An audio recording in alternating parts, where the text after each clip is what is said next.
never thought it would be inevitable that people would start treating me differently. I never thought that. And I want people to look at me as Kim, not as, you know, the girl in the wheelchair with the rare disease. I don't want that. I would prefer to be Kim with the freckles rather than Kim with the Friedreichs.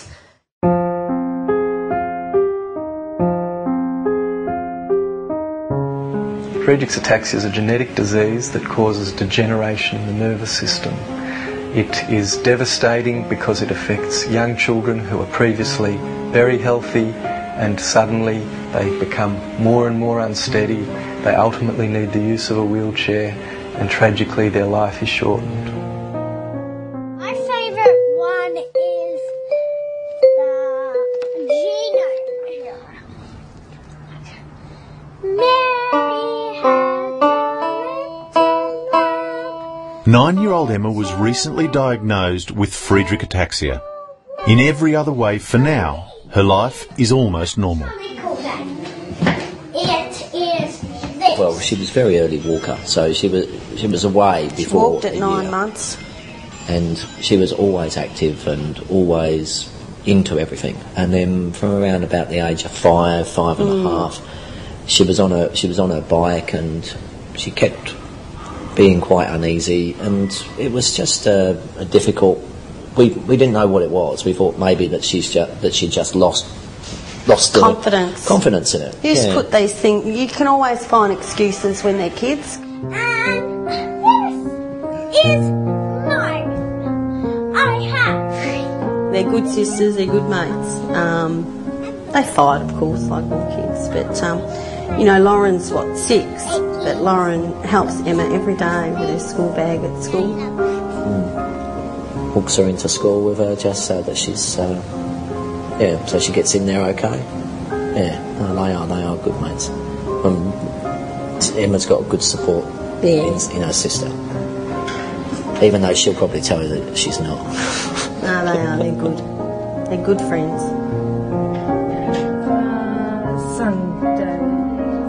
As a teenager, 43-year-old Kim nursed her brother through Friedreich ataxia. Then, at 20, she herself was diagnosed with the disease. Left hand. Total confusion. I had my whole life mapped out. I didn't tell my parents. I waited for my sister to get back from England and told her and said, "You've got to tell Mum and Dad." Just couldn't do it to them. So I decided to leave my job and go to Queensland. One day, when I was up living in Noosa, I went to bake something. I thought, I'm out of flour. So I ran down to the supermarket. I was going along the aisle trying to find flour, and there were 2 old ladies, and it was about 9:30 in the morning.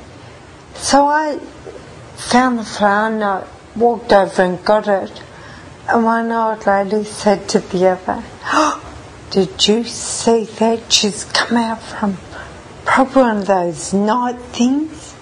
And look how drunk she is." I just stood there and I've gone, "But I'm not drunk." She sounds drunk. I just put the flour back on the shelf and went home. This is Monash Medical Centre, where we hold the Friedreich Ataxia Clinic once every month. The Friedreich Ataxia Clinic we run is the only one of its kind in the world. It is a multidisciplinary clinic which is dedicated purely to Friedreich's ataxia. The aim of our clinic is to improve quality of life. That's our number one aim, and we believe we're succeeding in that. What I always tell medical students when they say it's untreatable, I say it's not untreatable. There are many treatments for Friedreich's ataxia that can improve quality of life.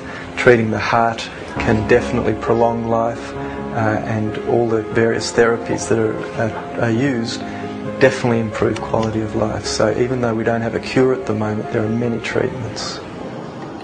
I don't look at a cure.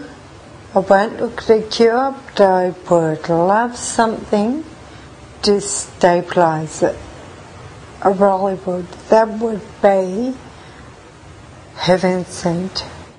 There's absolutely hope. The gene for Friedreich's ataxia was only discovered 10 years ago, but in that time we now understand what happens in cells when the gene fault happens, and so that therapies are being developed that are based on understanding of what's happening in the genes, what's going wrong. And so there are now 6 or 7 drugs around the world that are being tested to see if they benefit people from Friedreich's ataxia. This was not even dreamed of 10 years ago. Australian medical researchers are among the world's best, and the team from the Bruce Lefroy Centre at Melbourne's Murdoch Children's Research Institute are at the forefront of international efforts to find treatments for Friedreich ataxia. There is light at the end of the tunnel. Just how fast we get there depends on resources. So we hope to start clinical trials, that is trying them out on actual people with the condition hopefully in the next 2 years or so, and if anything proves fruitful, hopefully they might be in use perhaps 5 years or a little bit after that. But it's always very difficult to put an exact time frame on some of the work that we do. It's very much harder to get funding for rare diseases, but as you know from Kim and Emma, they deserve to have their disease researched and cures found for their disease as much as someone with a common disease. We've got the people on our side. It's like anything, you need money all the time. It comes back to finances. This is the rare diamond. Pictures of us. I mean, it doesn't change your day-to-day perception. I mean, we're more so looking, 5-10 years down the track when this is going to be really taking hold of her and stopping her doing from what a normal teenager would do, and that's the parts that really pain us. We have to be strong for them. You have to. We're the parents, they're the kids. So, got to keep things as normal as we can for them. Yeah, for sure. At the end, I might have to be in a wheelchair when I get older. And how do you feel about that? Well, that's okay. It's okay? Yes.